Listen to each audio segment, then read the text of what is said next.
Good night, everyone.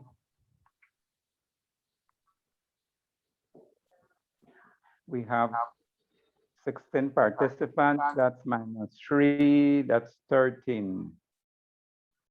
So we have 4 missing. Right, Justin?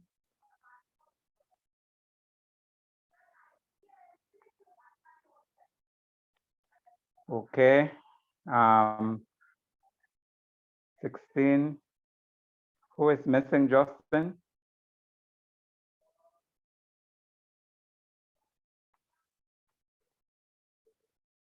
Who are we missing?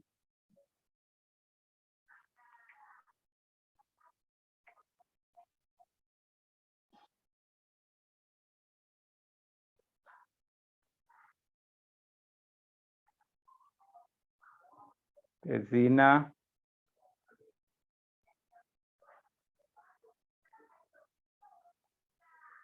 Christy.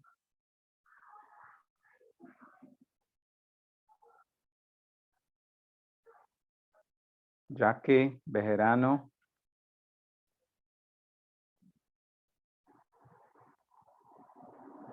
And Gian, 4. Okay. We will begin with a short prayer. In the name of the Father, and of the Son, and of the Holy Spirit. Amen. We thank you, Heavenly Father, during this season of Easter, as we celebrate the living presence of our Lord Jesus Christ, who came to live among us, to show us the way, the example, the model, how we must live our lives in friendship with God. So this evening, to bless our presenter, Mr. Giovanni, his family, and all of us, that we may be open to receive the story of our homeland and to be able to become better people to drive this nation and build this nation upon the contributions of those who have walked before us. This we ask in the name of your Son, Jesus Christ, our Lord. Amen. Okay, I will leave you now with Mr. Giovanni. Mr. Giovanni, is it fine for you to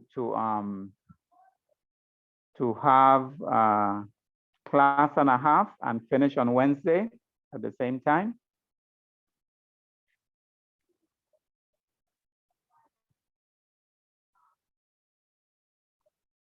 Mr. Giovanni? Yeah, that is fine with me.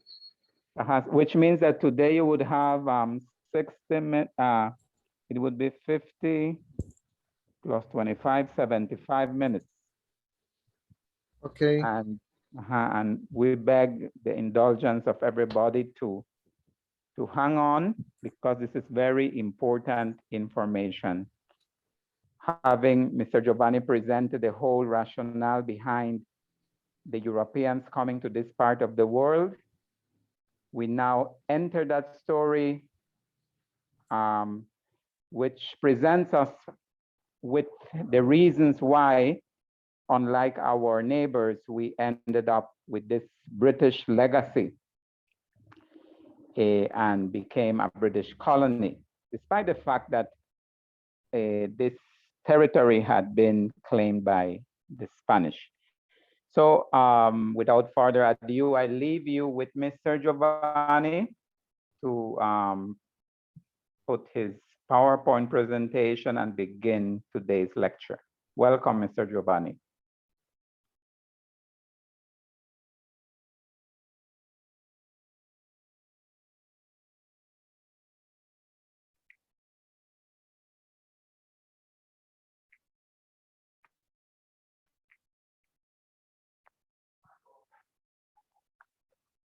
Hello, can you hear me? Hello everyone, can you hear me? Yes, I can hear you. Okay, good. Yeah, I must apologize for my not having been able to complete this course last week, but as you all know, I'm now working as town administrator for the Benqueviejo Town Council. And like anything in its initial steps, the work is kind of overwhelming, particularly because there are a number of things that the mayor and the councillors want to get done. So we end up having to work later than usual. Um, in any case, I hope, please, I am not seeing the chat section. So if you do have a question or comment, kindly do that as we move along. Um, let me see if I can find this in terms of the chat. Yeah, I think I may have access to the chat, but in any case, I won't be able to see you. I still am trying to get this computer savviness. Had we done this slide?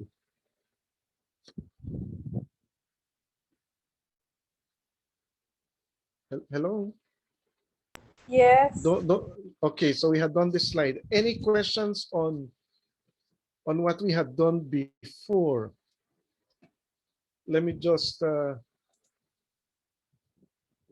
yeah, so this is where we were now, the last that we dealt with, and I guess you can see the cursor dealing with this famous guy who a lot of the history books do not really highlight, but he was a key individual in terms of getting to understand how and why the English would eventually challenge the British in establishing a colonization pattern.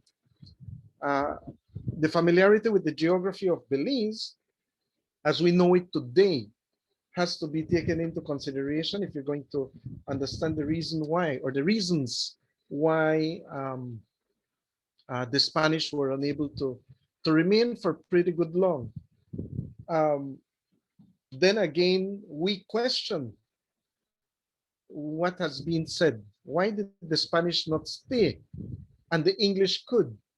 So that even aspects of geography and environment are to be challenged, you know, because these Europeans came from the very same area. So, but what propelled the British to challenge the Spaniards even beyond the time that the Maya had contested the presence of the Spanish? A key thing, as you can see on the PowerPoint here, is that topic of mercantilism. This map shows, oh, I think we had done that, right?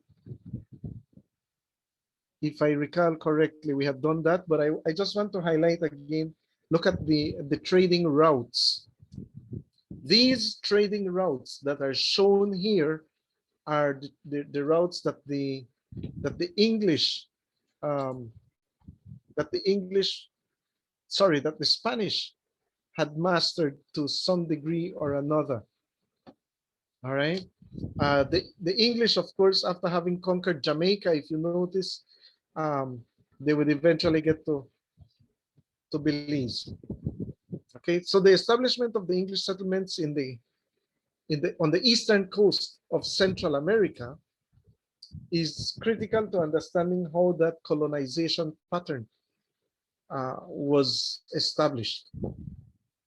The Spanish, if you look at looking at this map, if you look at the immediacy just above Belize, where you have Chetumal and you have Bacalar, notice Petenitsa, and then south of the Sarstún, you see San Felipe de Bacalar, sorry, San Felipe de Lara, and Omoa. Notice that the Spanish had 4 forts in these areas. Why would the Spanish set up these forts, estos castillos, as they were called? Anyone?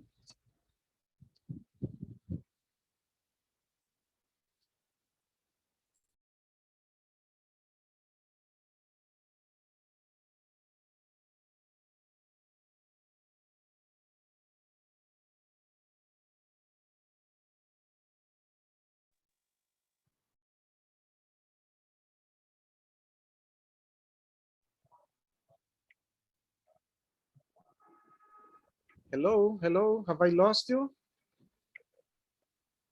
Pirate. Piracy? Okay. But why would that happen?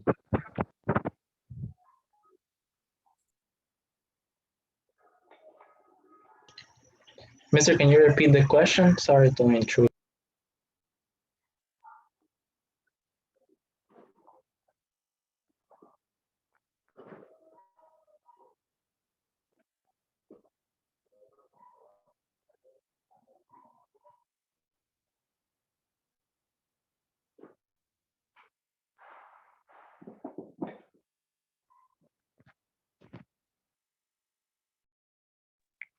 Mr. Giovanni, we lost you.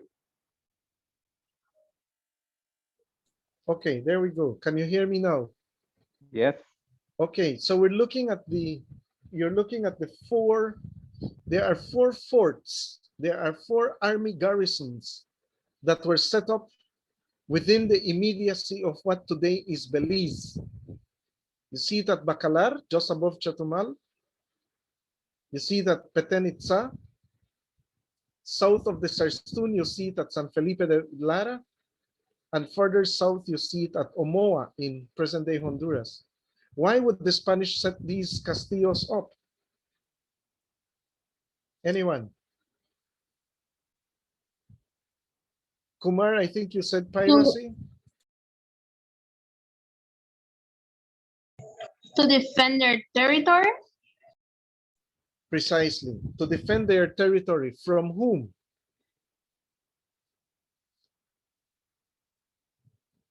The follow-up question is, from whom do they need to defend the territory? Any intruders like pirates, the ones from Britain? All right. Notice that you use the terminology, you use the term intruders.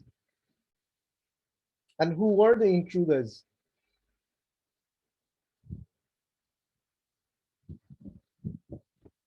Who were the intruders? The Spanish set up these forts to defend against the intruders. Who were the intruders? British. The British? The Spaniards themselves? The Spaniards themselves. Excellent. Excellent. You see how when you start to question things, you begin to look at different perspectives. All right. I want to draw your attention to the upper left of the map in the Gulf of Mexico. What word do you see? What 2 words do you see below Gulf of Mexico and migration to Belize, the arrow?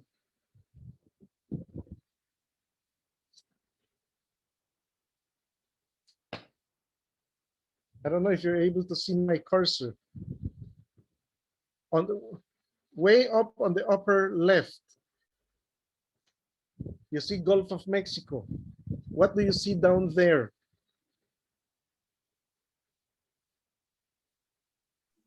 El Carmen? El Carmen. What does it remind you of? Benque? Penque Viejo del Carmen. Let me just deviate a little.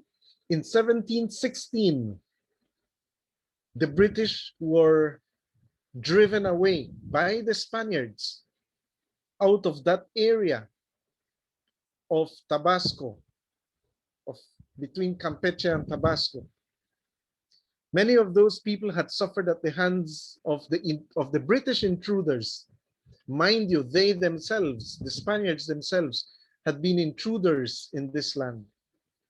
It is from there that a number of people would eventually migrate during the age of piracy, and later on when the Spanish had finally gotten rid of the English, of the British, and as the KSR would begin, in fact, even before, trade would be a critical factor, bringing people from that region of El Carmen to Petén Itzá.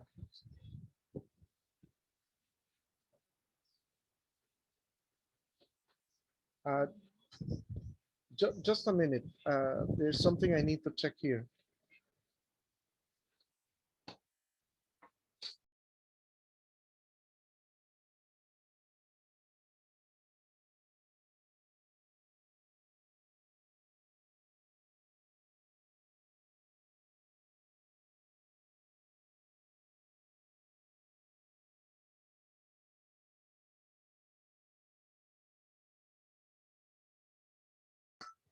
Yeah, sorry about that break. I just needed to attend to something. Yeah, so people would eventually move from El Carmen southwards into the region of Petén. All right, and later on, actually the date that has been given is 1716. I've seen another one with 1717, whatever the date. The fact remains that who is the patron saint of this community where we live today? Let's get a quick ready answer. Who is the patron saint of the community we live in today? La Virgen del Carmen. La Virgen del Carmen. When is her feast day?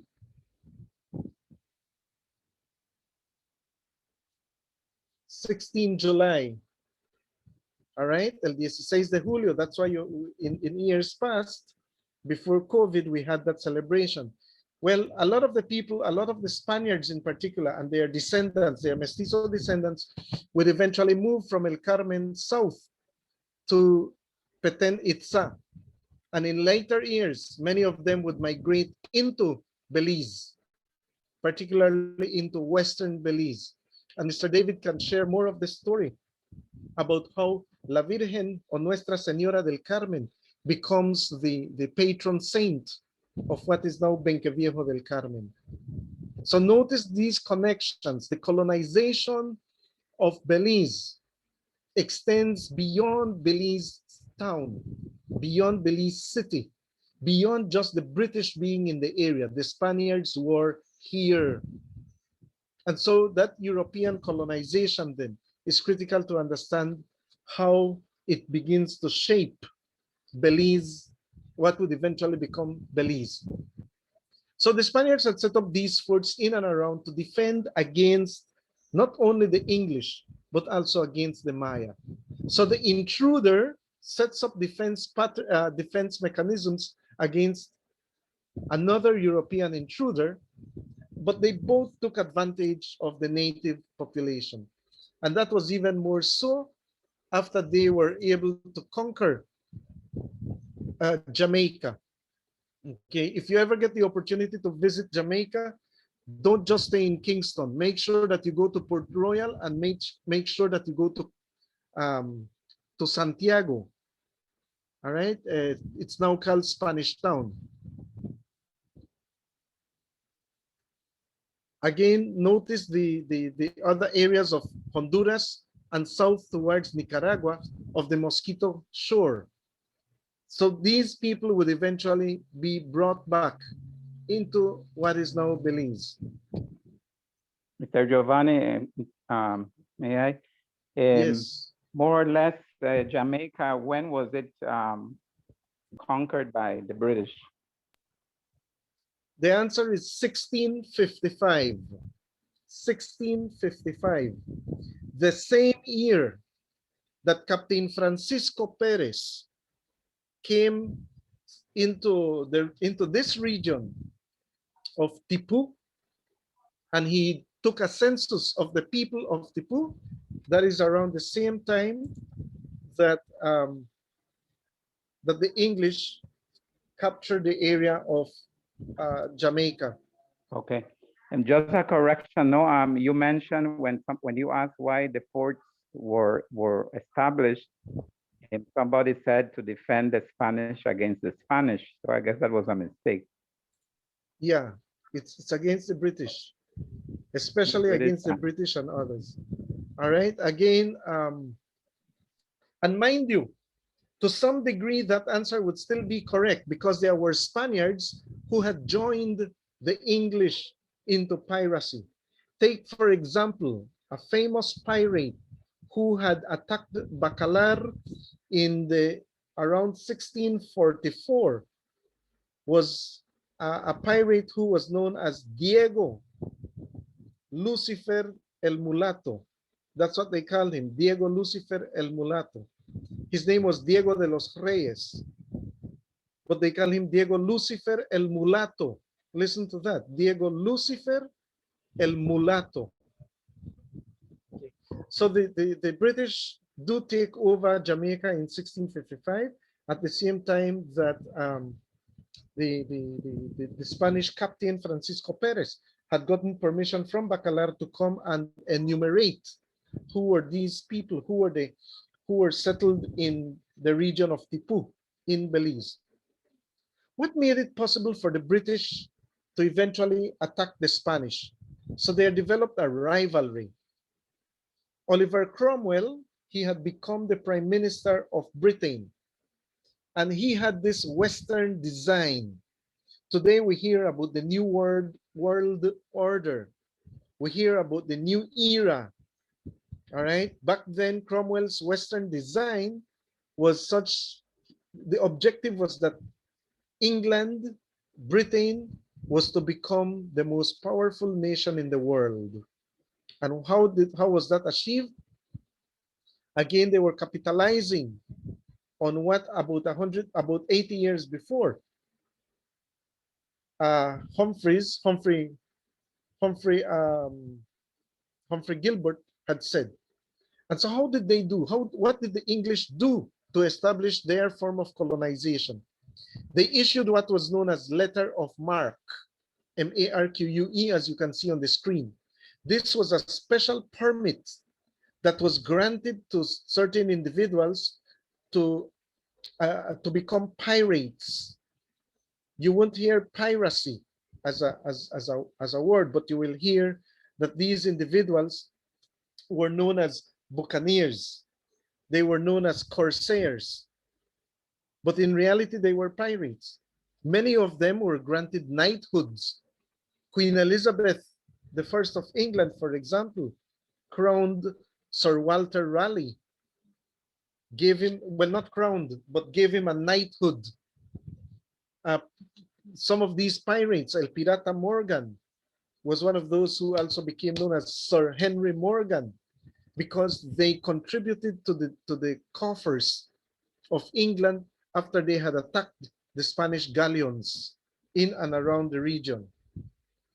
Similarly, companies began to be formed, and these companies were granted a license. These companies were granted, they were issued a document that said that once they established themselves, they had this proprietorship over specific lands. And so that proprietorship then becomes a way of establishing colonies. And many of these royal charters were issued to individuals who became governors of some of those islands. And so they issued a call for individuals who wanted to sail with them to the New World. What you see in the movie Pirates of the Caribbean is very much accurate. Individuals are granted all these permits, and they proceed into the territory to take control. So here's, for example, La Matrícula de Tipu, which Captain Francisco Perez, when he comes into the area, notice that he lists about 240 adults. There is a total of about 76 youths, as well as 30 Indios del Monte. And if you can see the screen, look at the names. I want to start at the upper right, the bigger one. Juan Mai. Notice the name, Juan Mai and Ana Na. In other words, Juan Mai, who was married to Ana Na, were from the pueblo de Tipu. They were two adults, I'm reading across, two adults and no children. Some of you are reading it as 20, no? Second name, check the second name down there. Somebody wants to read it?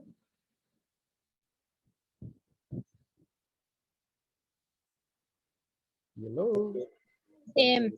Bernardino ex Ana Oyu de Tipu con 2 hijos. So it's Bernardino Ek and Ana Q. Q. De Tipu con 2 hijos. Notice the two, the first two is adults, the age is hijos, 2. Somebody sees a name that is very familiar to our relatives? Anybody?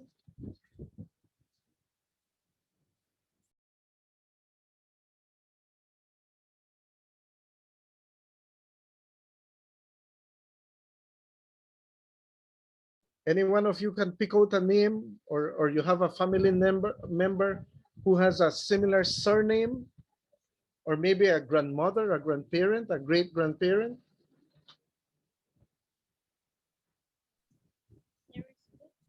Have a classmate that her surname is Tut.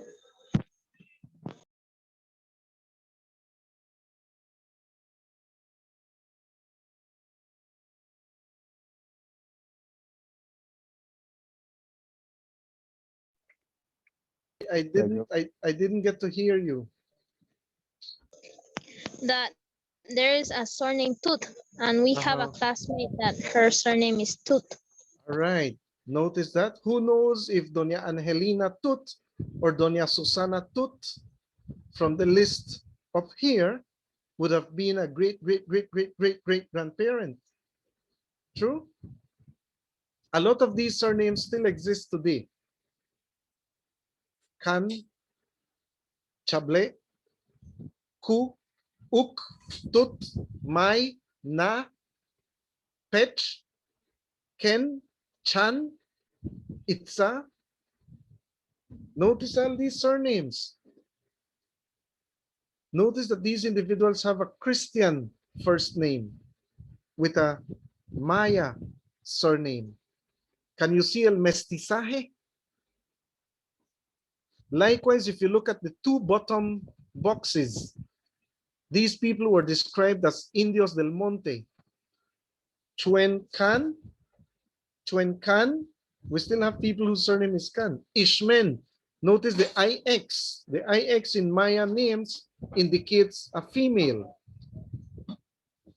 Shokku Ishkan How, notice the How. Shokku Ikkib Kalpuk Akanchi. Notice the names of individuals who in 1655, when Captain Francisco Perez was doing this list, the English were taking control of Jamaica. And that would play a critical role in the development of European colonization in our area.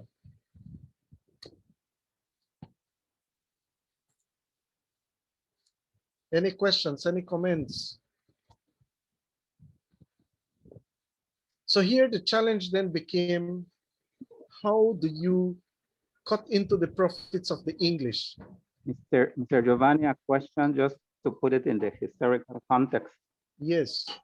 This attempt at colonization on behalf of the British, that's after the Protestant Reformation, right? To a large degree, there are other issues that you would need to consider. The establishment of colonization was part of the Protestant movement. And again, remember that some of the monarchs, they had quite a bit of money and they just wanted to invest. A lot of the aristocrats wanted to invest. Bear in mind that England that Europe in general had also undergone a period of hardship. The Black Plague, um, many other diseases. For many of them, the New World was seen as El Eden, Eden, the paradise, the earthly paradise. And so many of these individuals decided to come this way. Likewise, there were those people who were criminals, who had been criminals. And for them, rather than face death, they preferred a form of exile. And that's how they end up in this area. So there's a combination of factors. But one of the biggest factors that led to colonization of the Americas in particular is the issue of profits, economic gain.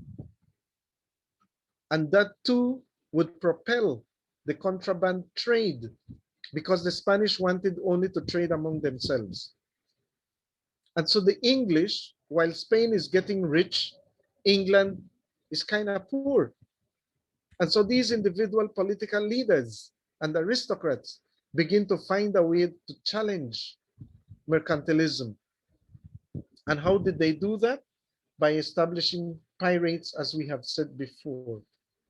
Consequently, as Spain began to lose a lot of her wealth to pirates, pirates, by the way, would take most of the wealth. And the wealth was not only gold and silver, while that was the get rich fast items. It was not the only thing. They had to feed themselves. So they would attack different haciendas, collect corn, collect wax. Why would they collect wax? As an example, cera, C-E-R-A. ¿Por qué wax? Why do you think that wax was one of those items that was in high demand?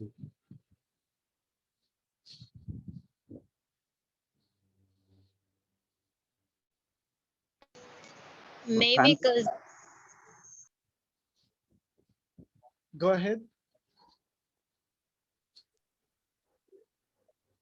they use it like to mark their seal on like card, like letters or something.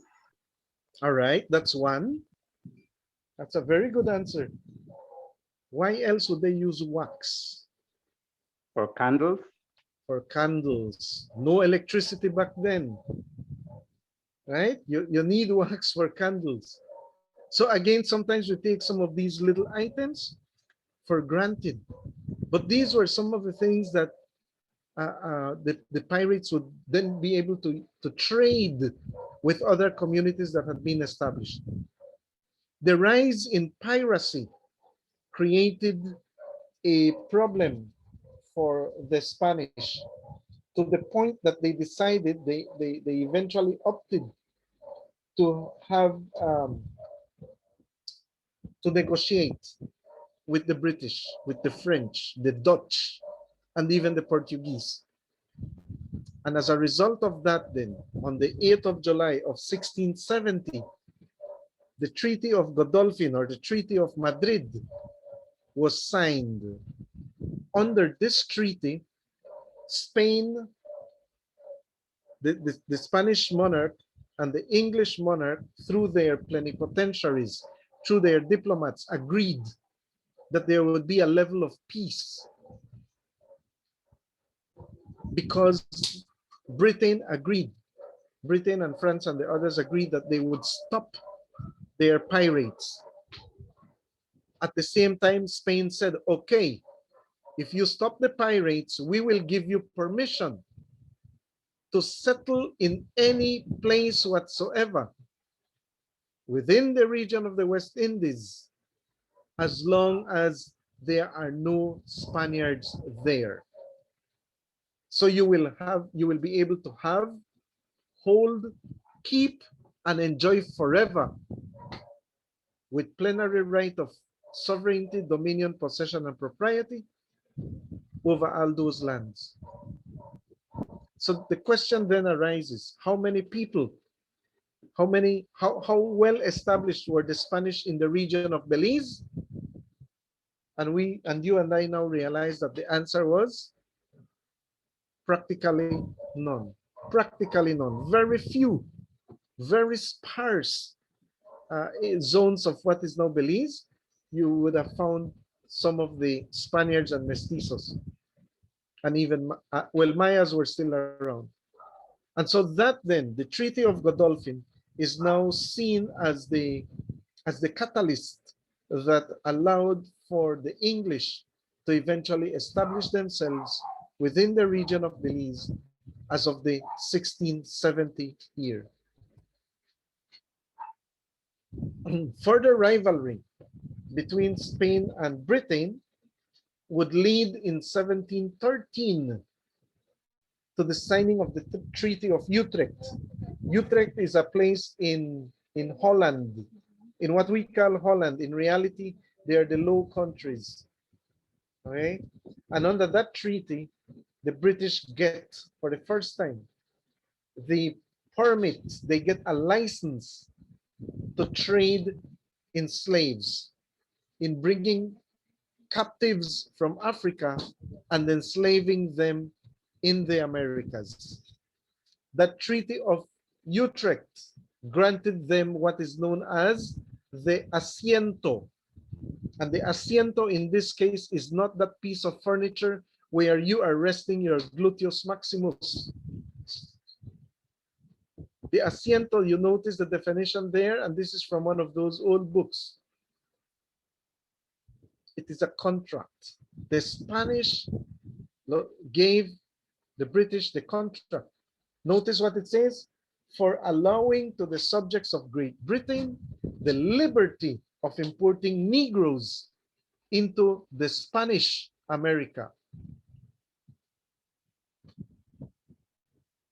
And it is that document that would create one of the most horrid, one of the worst possible atrocities of a human being over other human beings, bringing captive Africans on board these ships, packing them like sardines, shackling them below deck, not allowing them to have enough freedom out above the deck, only taking them up there every so often so that they could wash the inside of the ship.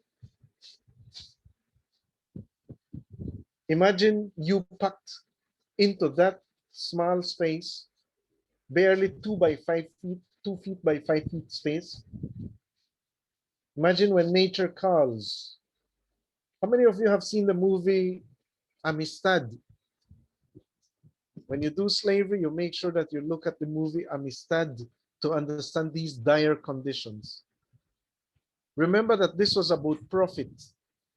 So if you died of a contagious disease, the slavers simply threw the bodies overboard because they had signed insurance. There were a lot of insurance schemes that had come up. And so an individual's life, it was a profitable thing.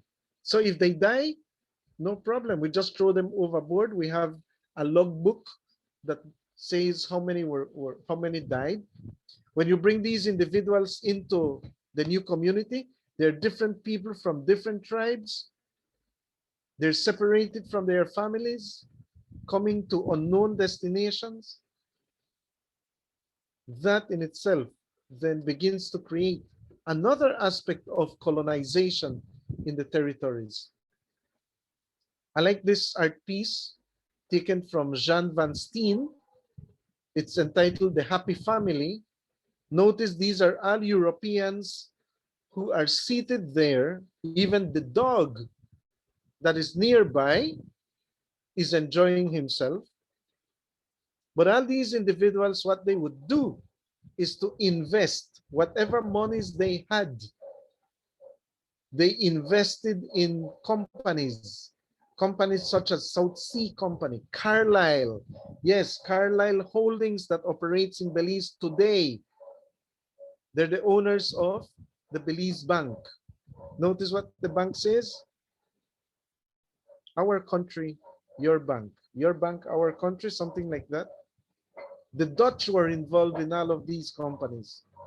So they invested. And every time the ship came, whatever profits were made by selling captive Africans into slavery, whatever profits were made when they went back taking sugar, molasses, rum, and so on, was a profit that went back to these people who had made investments.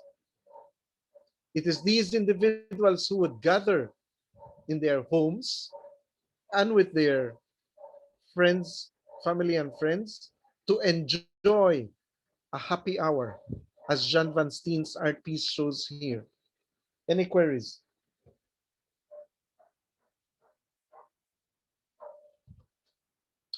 All right. So what were some of the European motives for colonization? Let me hear from you. Why did the British then propel? Why did they get their people to move away from England and come and colonize the Americas? Let me hear at least 5 answers. Dale.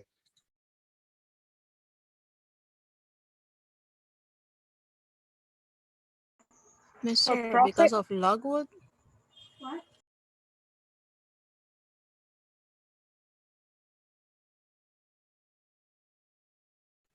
Gold. Political power.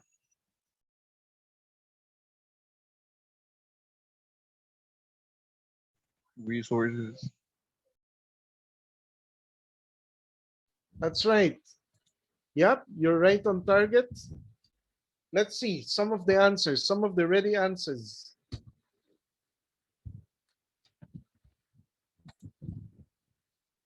Some of the ready answers are right there. Source for raw materials, resources. It was a market for finished goods, profits. There was missionary activity. There was nationalism, the English versus the Spanish versus the French versus the Dutch versus the Portuguese. Yes, it also served as a way of establishing military and naval bases, power. Somebody mentioned that just a short while ago. It became a place to dump the unwanted or the excess population. Many individuals decided to come because they found social and economic opportunities. Some people for humanitarian reasons. But a very important, it was the place where the noble savage became the victim of European racism. Just as Africa was the white man's burden, the Americas became the place of the noble savage, where even Africans were referred to as the cotton picking family. So the Europeans found different reasons to send their people away, to have them come over to the Americas and establish colonies. Don't worry, that fellow is not going to jump out of your screen. So by 1700s, the early 1700s, we know that the British were within the region of Belize.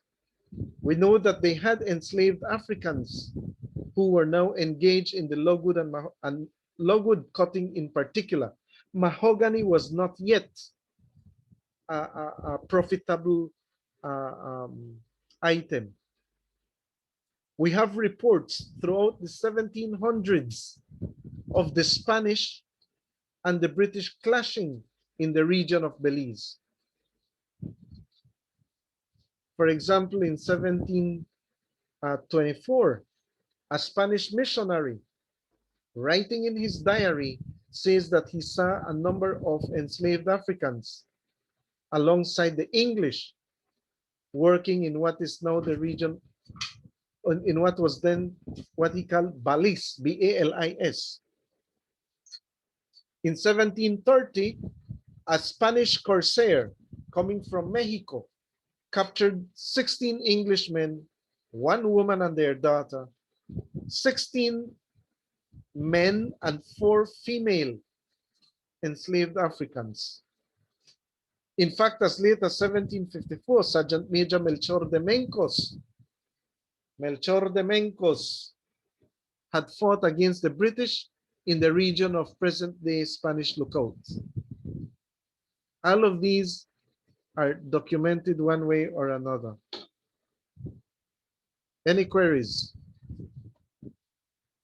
Here is a sample from the Gaceta de Mexico. Notice the year, 1733, and this is a report in Spanish of the of the Spanish coming into Belize, the area that they called El Surgidero. El Surgidero is now Belize City. Okay. But this is an example of information, primary sources, where through the government of Mexico, the English were captured in the region of Belize. Here's another primary source. Can somebody read where the arrow is?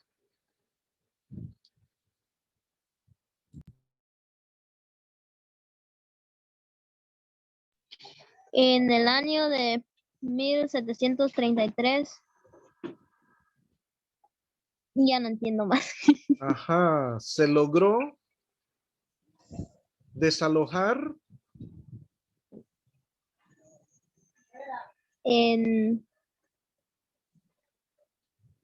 No lo entiendo. enteramente a los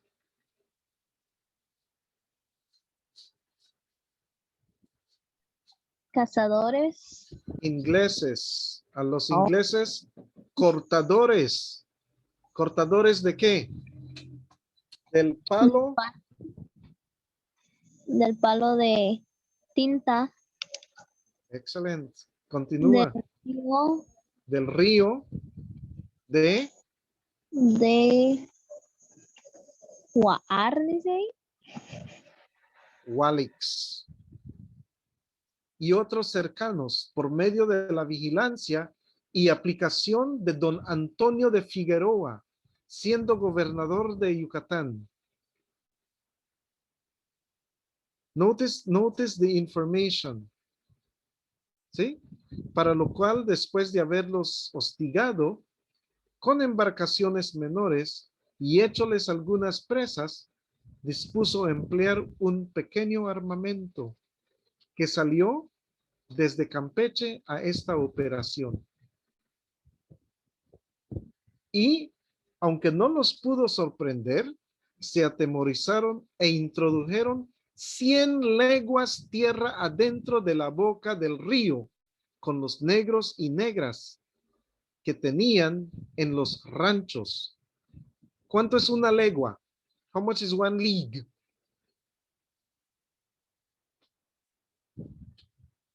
One Spanish league is equal to 3 miles. What is the Rio Walix? What is the Rio Walix? Somebody?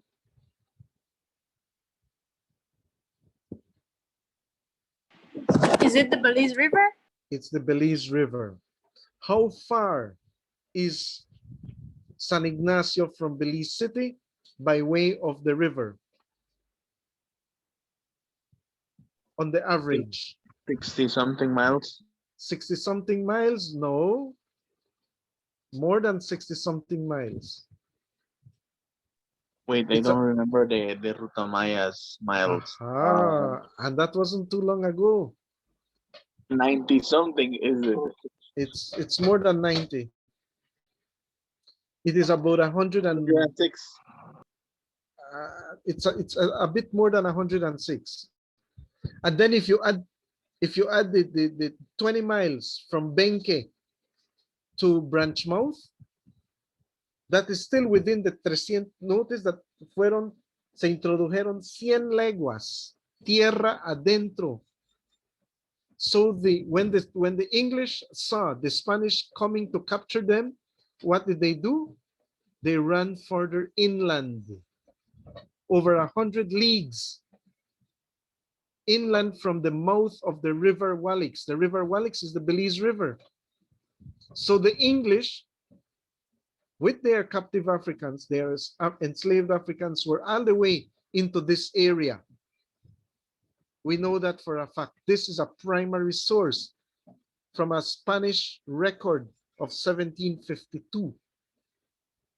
So notice that the colonization of Belize includes this concept of a challenge that the English did on the Spanish, and therefore the Spanish do later on. So now you understand why El Castillo de San Felipe de Bacalar, El Castillo at Petén Itzá, San Felipe de Lara, and Omoa was in. So throughout the years then, as another example, 1739, there's a war known as the War of Jenkins Ear. This Captain Jenkins is captured by the Spanish. He refuses, he goes into a tirade against his capture by the Spanish. And one of the Spanish captains takes a sword and slashes Captain Jenkins' ear. Luckily for him, he is later on given back that ear. When he goes to England, he goes to the British Parliament in a session and accuses the Spanish of not following the rules, of not complying with the treaty. And this created a war, which became known as the War of Jenkins Ear. Another example of how British colonization begins in the region, we see in 1747 an example, and this is from a document from British History Online, that there was a fellow by the name of Park Pepper who had been at Roatan, Honduras, and who was responsible for bringing some people to the Bay of Honduras. The Bay of Honduras is now known as Belize. There was a famous battle in April of 1754, the Battle of Laboring Creek, in which Sergeant Major Melchor de Mencos is said to have participated in 1754. And whenever the Spanish tried to take control of the land, the British would escape. The British would escape from this area. Again, another example of how British colonization was tied into the ear, into the North American region. This is a church in Boston, the Old North Church in Boston, USA. And there was a bench, a pew, that was specially designed. Notice the plaque there, the Bay Pew. This pew for the use of the gentlemen of the Bay of Honduras. The rich white merchants had paid in Boston. Notice those chairs may very well be mahogany from Belize. But this seat, this space in that church in Boston, USA, was exclusive for the gentlemen of the Bay of Honduras. And notice that the year is 1727, almost 300 years ago. So that brings us to another of the wars. Oops. And among the wars was this bigger one, the French-Indian War. For many historians, this becomes the First World War because it engaged, notice all these areas in pink and blue, in particularly in the pink areas where combat, where fight between the European powers, the Spanish and the British, would take place. And notice who were those parties at war? The Iroquois are included there because these North American Indians fought back alongside some of the British, some of the Spanish.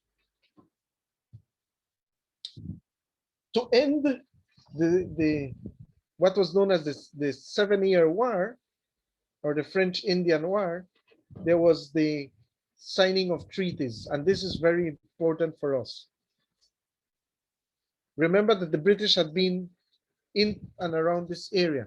If you can see there, último de la provincia de Yucatán, and then as you go down, you see Río Hondo, Río Nuevo, provincia del Petén Itzá, el Río de Valles, V-A-L-I-Z. Notice that, and way down to the bottom you have provincia de Guatemala. This is a copy of an original map that was designed to indicate where the Spanish would allow the British to operate. And it was through the Treaty of Paris of 1763, 10 February 1763, that to settle that war, to settle it once and for all, the British are granted rights to cut, load, and carry away logwood from what is now the region of Belize. There were no geographic limits. The British could not have their army garrison, no fortifications, so they had to demolish it. But Spain said, esa tierra es mía. Te doy permiso que lo uses para que saques palo de tinta, pero esa tierra es mía. Notice how now this aspect of British colonization begins to play a role, a critical role in what would eventually become the territorial dispute over Belize. Questions, comments? I think I still have some time.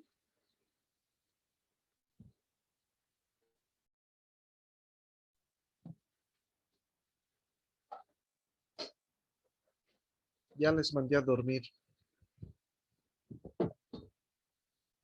There is No. still time. There is still time. Okay. Any questions, any comments, anyone? I just want to interject that to the class that these are important treaties that you need to bear in mind, no? The Treaty of Madrid and this one. This is the Treaty of Paris. The Treaty of Madrid outlawed piracy, right? Right, 1670. Oops.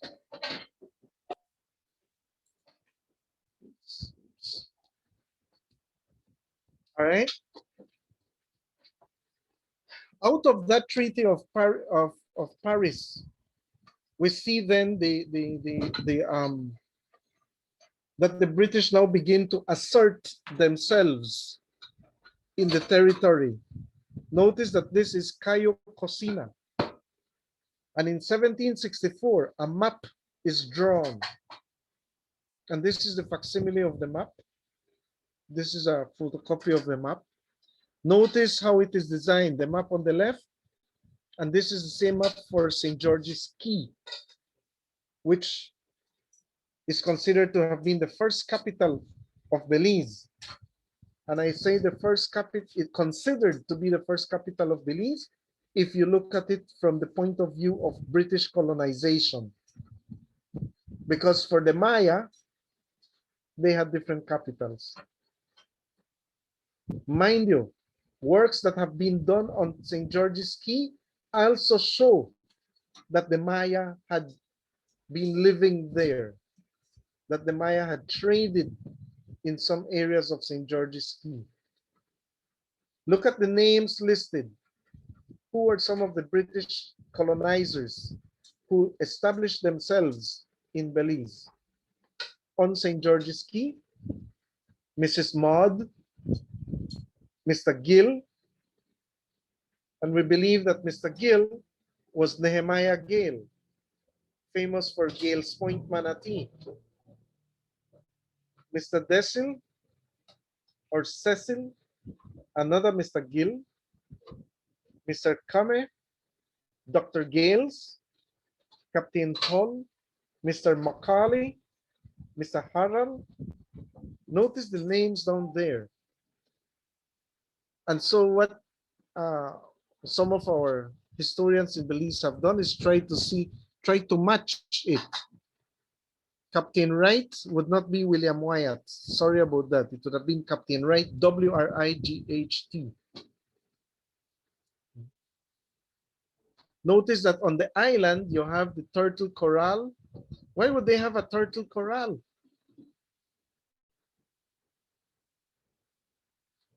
Because turtles were being exported. It is a year later, 1765, that the British send in Admiral William Burnaby. And you remember in your primary school days, the teacher asked, what was the first constitution of Belize? And your answer was? Anyone? What is the name of Belize's first constitution?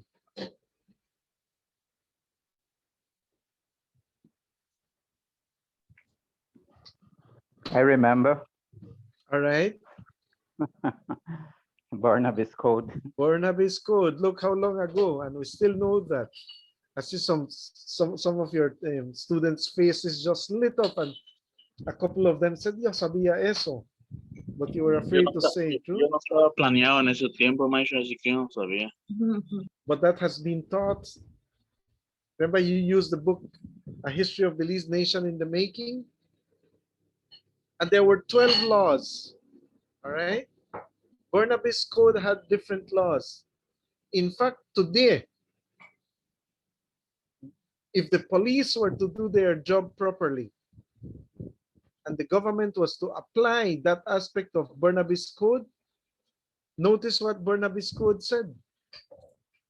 Oops. Notice what Barnaby's Code says.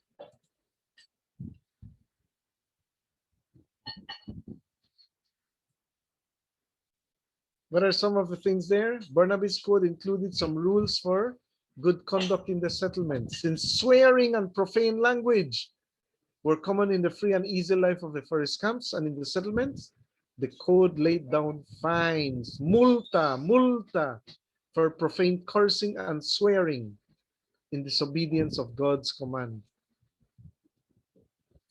Imagine how many of you use words that Mr. David and myself and your own parents are afraid of using.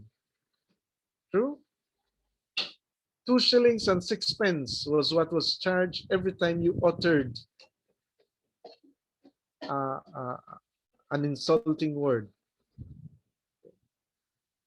So there were other aspects of Barnaby's Code. How much will you pay? Le admiro, maestro, le admiro. ¿Por qué? No creas, ya hubiera pagado multa. Tal vez menos que tú, ¿no? Okay. But we would end up paying la multa. But you notice that happens today. People don't care what they say. As crude and rude as these pirates were, there were laws against cursing, against the use of profane language. Okay. Life was not all that easy, and the enslaved population too would try to seek a way of surviving the harsh realities of colonization. As we can see, people like Robert Hodgson and William Pitt, 2 large landowners who would end up in Belize, had been living in the Mosquito Coast. Look at this. I got this from the Archivo General de Centroamérica in Guatemala City.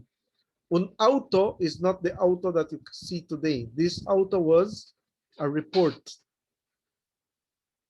that speaks about the presence of 3 enslaved Africans who proceeded from Belize and entered El Petén. Look at the year there, 1778. The enslaved population also fought against colonization. They fought against the ravages of their situation as had been applied to them under that harsh cruel system known as enslavement, slavery. And so throughout the years, we see that the slave population then would also react one way or another. Here's another example of what it was like. A report in 1809. In 1809, a British captain wrote this one. Some woodcutters, somebody please read.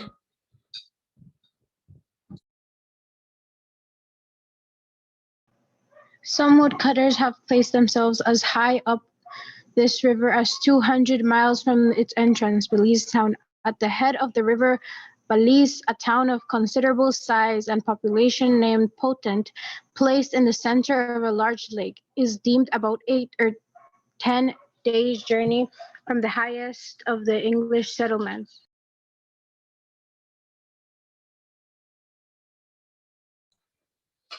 Right, notice that. And this is 1809. I have up there 1811 because the book written by Captain George Henderson, his report is printed in 1811, but he was here in 1809. And if you look at the map on the right, this is El Lago de Petén Itzá. You can see the island of Flores Petén in the center. True? You can see Santa Elena, San Jerónimo, San Andrés, Santa Rita, San Jose. All these are places around La Laguna del Petén Itzá. And we know from these records that it took about 8 to 10 days for people to walk from Belize, from the region of Belize, from San Ignacio and Benqueviejo to Flores Petén. So we know that there was a trade that was ongoing. And who were the people who lived in this area? British, Spanish, Africans. And yes, the original settlers, the original inhabitants, los dueños de estas tierras, los Maya, they were living here. And somehow there had to be interaction. When we look at the historical evidence, we see how much people, how much there is, how much interaction there is among those individuals. Of course, the reports are based mostly on British and Spanish records. We don't have what the Maya people themselves would have felt. So in terms of the slave uprisings, the British in Belize had to face at least 4 slave rebellions, including the last one in 1820 by Will and Sharper. There were 2 types of resistance. Some of it was passive and others were active. In passive ones, the enslaved person pretends not to understand or does not respond. Sometimes they would destroy equipment. They would sabotage the tools that they had. At other times, they ran away, and they ran away to the Spaniards who offered them freedom. But that offer of freedom came with another purpose, or 2 purposes. One, enslaved persons who ran away to Petén, to Yucatan, and to Omoa in Honduras also adopted the Catholic religion. The other thing about running away and the Spanish encouraging it was that if the English do not have enslaved persons with them, then who is going to do the hard work? And the British did not desire to do the hard work. So it was an economic reason. There were religious and economic reasons for encouraging enslaved persons to run away from Belize into the neighboring territories that were fully controlled by the Spaniards.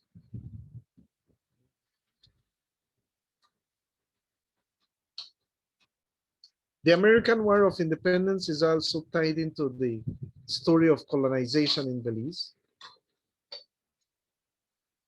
When the 13 colonies begin to fight against Britain, the Spanish actually invade, and I use the word invade in quotations.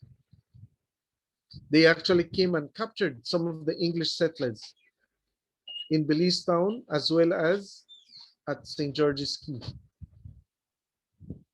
That 1779 attack, as the English call it, netted 101 white persons and 40 individuals who were mixed color captives.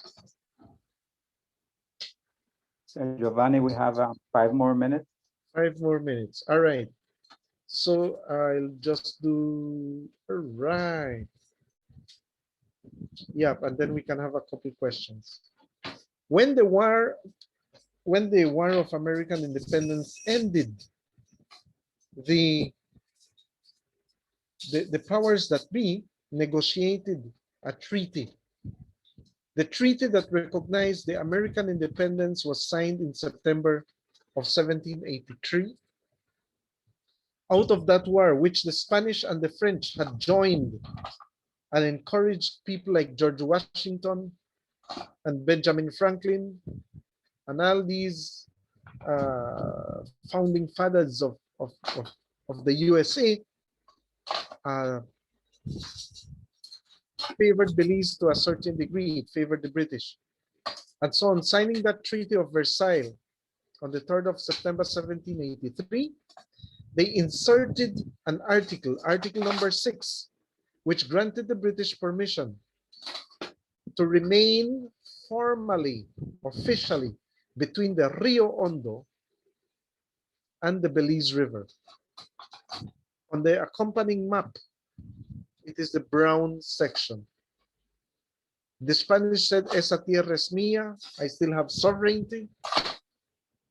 The English were asked to move out of St. George's Key, that they could not have any plantations, they could not practice agriculture. And it stipulated that 2 times a year, the Spanish would send their officers,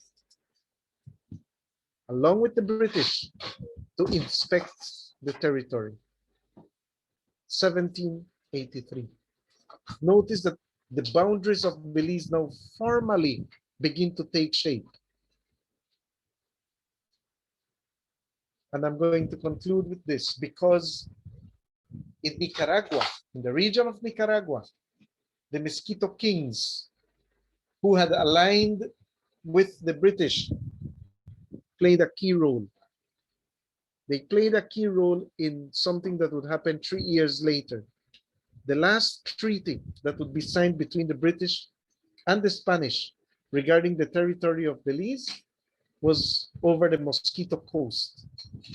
The pictures at the bottom are the coronation of the Mosquito King in Belize about 3 years ago, roughly.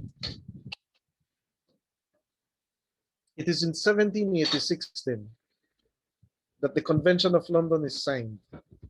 Settlers from Nicaragua and Honduras are brought into Belize, and the boundary of Belize is extended southwards to the Sibun, as you can see on the map there in pink. Article 3 said you can use the fruits of the land. Article 4 allowed the English to again settle at St. George's Key. But it was only the brown and the pink areas that we see on the map that defined what was the territory of Belize. You and I know that the English were like the Energizer Bunny. By then, They had kept going and going and going and going south. So this in a nutshell then, the three treaties, the Treaty of Paris of 1763, the Treaty of Versailles of 1783, and the Convention of London of 1786 is what begin to shape the geographical boundaries of Belize as we know them today. Questions, comments? Okay, one or two questions before we close off.